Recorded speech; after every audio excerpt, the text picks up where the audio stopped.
लाड़काना से ईरान जाने वाले ज़ायरीन की बस को ईरान के शहर यज़्द में हादसा, 35 अफराद जाँ बहक, मुतादिद जख्मी हो गए। बस में सवार 52 ज़ायरीन चहलम चौदह करबला में शिरकत के लिए जा रहे थे।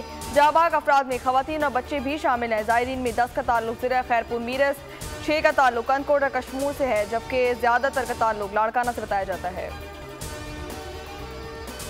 वफाक ने हमें कहा कि पैसे नहीं, मगर बिजली की मद में एक सूबे को रिलीफ देने के लिए रकम कहां से आ गई। वज़ीर आला सिंध मुराद अली शाह ने भी सवालात उठा दिए। कहा कि सिंध हुकूमत को विंड और सोलर एनर्जी पर पावर प्लांट लगाने से रोकने वाले अब खुद शमसी तवानाई से फ़ायदा उठाना चाहते हैं। वफाक के पास सिंध के लोगों के तहफ़्फ़ुज़ के लिए MNV ड्रेन बनाने के लिए रकम नहीं।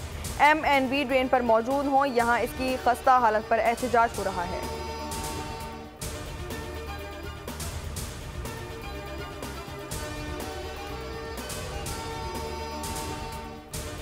तनकीद हो रही है कि शॉर्ट टर्म रिलीफ दिया। ये शॉर्ट टर्म रिलीफ नहीं, 2 माह बाद सोलर का बड़ा मंसूबा ला रहे हैं। वज़ीर आला पंजाब मरीम नवाज का नाम लिए बगैर वज़ीर आला सिंध को जवाब। कहा कि रिलीफ देने पर कुछ लोगों ने बेवकूफ़ी का लफ्ज़ इस्तेमाल किया। क्या करप्शन का पैसा जेब में डालना, प्रोटोकॉल में घूमना दुरुस्त है?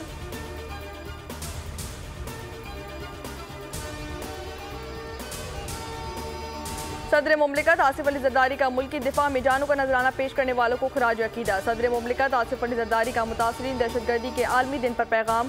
कहा कि ये दिन प्यारों को खो देने वाले खानदानों के दर्द की याद दिलाता है। जिंदा बच जाने वाले अफराद अमन की फरोख में अहम किरदार अदा करते हैं। 2 दहाइयों से जायद जारी जंग की पाकिस्तान ने भारी कीमत चुकाई।